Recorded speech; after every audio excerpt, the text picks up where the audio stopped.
My name's Eddie Davis, and I did global disease prevention for my project. Over the last 30 years, we have seen many breakouts in disease globally, such as COVID-19. We saw COVID last year, came in, it affected everybody in the world. It started in China and it quickly spread all throughout the world.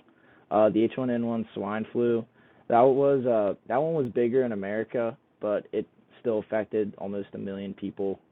Uh, Ebola was huge over in West Africa and in the western states over there. Still caused huge pandemic and killed millions. And SARS, the severe acute respiratory syndrome, this was back in 2002. It came from China, and similar to COVID-19, it quickly spread all throughout the world, and it affected millions of people. Oftentimes with disease, there's big problems that come with it. Normally, economic issues happen whenever there's a big disease outbreak. We saw this year with COVID-19. To try to stop the spread, oftentimes, government of countries will shut down business to try to mitigate the people meeting with each other and going into businesses. It While it helps stop the spread, it does cause problems to the economic portion of the country. With the lack of business, there's just not as much money coming in, so that causes problems there. Country shutdowns, this is again tied in with the economic issue. They'll shut down these businesses, and then eventually everything's shut down, and there's just no money coming into the country. Hospitals overfilled. In this picture, you'll see a hospital overfilled. This is from 2009 during the H1N1 swine flu pandemic. These were people flooding the hospital trying to get their vaccination, which we're seeing now with COVID, people flying in, trying to get their COVID vaccination. And you also see more money from government. Again, we're seeing this still with COVID-19 with the stimulus checks. As we talked about, when people can't go to work and their business gets shut down, they have no money, no income for their family. So the government has to step in and help and give them money, which still hurts the government because the government has no money coming in right now due to the lack of business. The economic factor. So as I just said, often with the pandemic comes an economic drop. We saw this year with COVID, and this is a graph of that. As you see, 2020, just compared to every country, is not even close. I mean, we're completely negative. Almost every country is at least 5% negative in their GDP, which is horrible. But as you can see, we've had this before. We'll be back on the rise, but it still hurts it very much in the present time.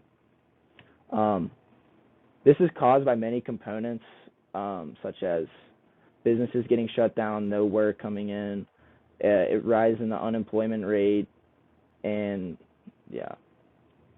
And it hurts financially and nationally. It hurts individually financially because you don't have a job, you can't come in, you can't work for your family, you can't bring in money for your family. And it hurts nationally because the government's not getting money except for the taxes from the people. So the way countries have stopped the spread over the past years has been through quarantines. Quarantines are good for if you're sick, but you have to be safe with them and make sure you're putting the right people in them. Otherwise, it just hurts more than it helps because you're putting somebody who's not sick in isolation. Vaccines. Vaccines are very effective. Even if it's not necessarily a direct vaccine for a certain disease, vaccines such as for the flu can help protect you from some of the germs and such from other viruses and diseases that we see. And finally, country shutdowns. Country shutdowns are like the last line of resort. I feel like it's more so, the disease is already here and it's already broke out, and you need to just protect yourself from it. This is, like I said, kind of like the last thing that a country tries to do because it hurts them, but if needed, they do it. Which countries were most successful? So the top three were Hong Kong, Liberia, and Saudi Arabia. They've been the best at preventing disease in their country. And the reason for this is because all these countries have been through other pandemics. As you see on the right of all of these countries that have diseases and viruses that have broke out in there, such as in Hong Kong, the Asian and Hong Kong flu, Liberia, Ebola, and Saudi Arabia, MERS, which is the Middle East Respiratory Syndrome. Oftentimes these countries who have been through these pandemics just learn how to deal with them, and that's how they come up with these strategies to protect them. A solution to how to prevent the rapid spread of disease outbreak in a country is a four-part solution. The first part is stricter vaccine laws. As I said in previous slides, these vaccines can even help protect you against these new unknown viruses with the antibodies in these vaccines. So I feel that if everybody got these vaccines, you would see a lot less disease among a country. Travel guidelines and restrictions. We saw some of this in COVID where flights were getting less and less going to certain countries or states that were infected with the virus. But if I would completely cut off these to try to just keep us into our little bubble of our country and not allow anything to come in or out. Immediate housing of the sick. Unlike quarantine, I would put anybody sick in a hospital. I know that as we've talked about, hospitals will get filled up. However, as opposed to just quarantining everybody into their own house, I would only quarantine those who are sick and help and see and test on them and try to find how to help them. And finally, track travel. I would make it a law during a pandemic that everybody had to carry around a card or such that gets hole punched of where you were or where you've been, and then so that way you can track and see if they've been getting the virus from certain countries or states. Why is this important? Vaccines of a common sickness help prevent the antibodies of a new disease, as we just talked about.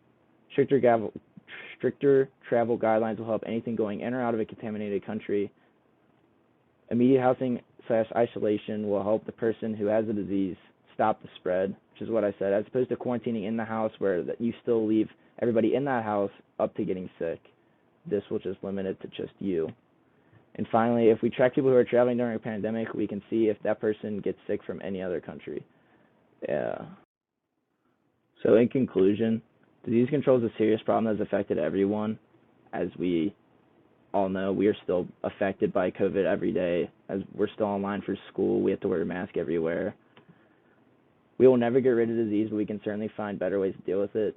Similar to what I presented in a few slides ago with how countries learn how to prevent disease better and better and stop the outbreak. And finally, with my solutions, I feel that we can mitigate these issues much better. I feel that if we do start to use some of the ideas that I presented, we'll see less and less disease outbreaks in countries. And these are my sources.